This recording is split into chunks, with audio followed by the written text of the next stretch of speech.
I'm in the process of making a Faraday motor without the mercury, of course. Somewhat of a semi-Faraday motor. Nothing to do in Korea, so I get bored and do science stuff. But while I was doing the process of tearing laptops and stuff apart, I thought I'd give a quick short block of instruction on how to make a survival compass. Now, as you can tell, that's north. North Korea is that way. You can take any iPod or even just a headset, earphones, and pull the magnet out of it. The magnet's in the center.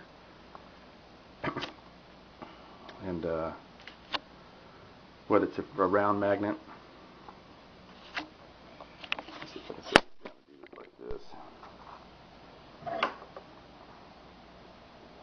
Whether it's a round magnet or a square magnet, there's one or two ways you can make a compass out of it. You can stick it in a piece of tree bark or a piece of cork. And I'll show you the cork magnet that I made earlier this year. Take the round magnet,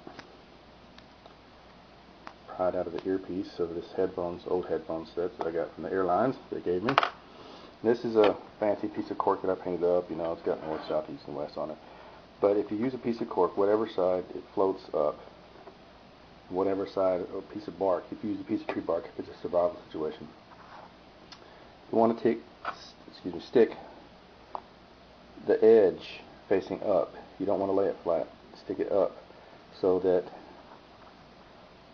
either the north or the south side is facing to the outer edges, so it will be stable like this. So this is a square refrigerator magnet, so if I was to stick it in this piece of cork, I'd stick it in just like this and not flat like that, because you want the north and the south side to be exposed to the outer edges and perpendicular to the water line, because it's going to float that way and it'll point north or south. And just to give you an example of what it does, you can see it points north. And it's just an example of, well, you can use a piece of tree bark and it will always point north. The other way to do it is take your magnet, same thing, tie it to a piece of cooperating here because magnets are off.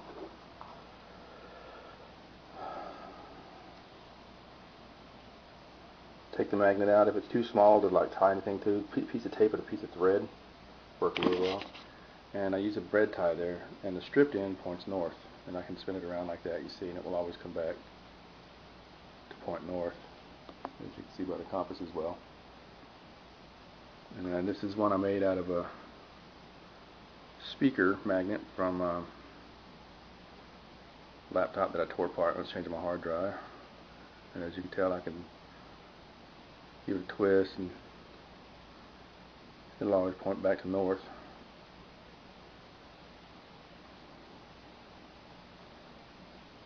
And rest on north. So it's just a couple of quick ways you can make a compass. Direction is always important if you get stranded, but that's all for now.